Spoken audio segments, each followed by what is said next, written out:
But congrats to Islam. He's a world champ. And what's your opinion about him as a champion? Obviously being top of the division now. Tough guy on the streak. Looks like he's putting everything together, doing everything right. You know, what bad can I say about him? And in terms of how you would match up against him, how would you see that going down?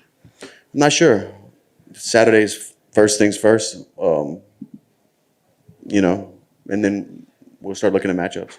And, you know, you've had a lot of big moments in your career, especially over the past couple of years, the wins over McGregor, a lot of big moments. At this point, after all of that, is there anything in the octagon professionally you think that could top that?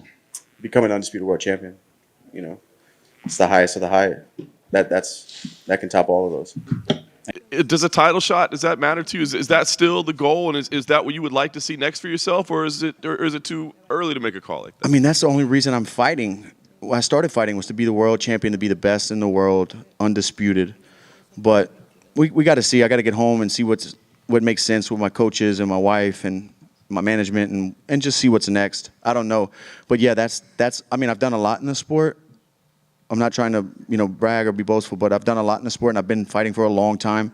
This was like at my 50th, or around my, maybe more, or right under 50th mixed martial arts fight. And I've done a lot, and I've checked a lot of boxes, but there's one that's still unchecked, and that's being the world champion. Dustin over here. I know you just fought, but what does a path back to a title look like for you, you think? Man, it's tough to say. I don't know. The lightweight division has been so murky and not a clear path to anything for anybody. And now it's even more so with Max coming up. Let's say he does beat Gaethje. Does he stay at 55? What's happening? I don't know.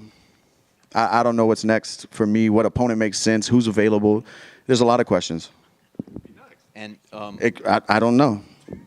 At the same time, is it just a little bittersweet almost, where you're like, hey, I'm not done yet. I still got a few things to do.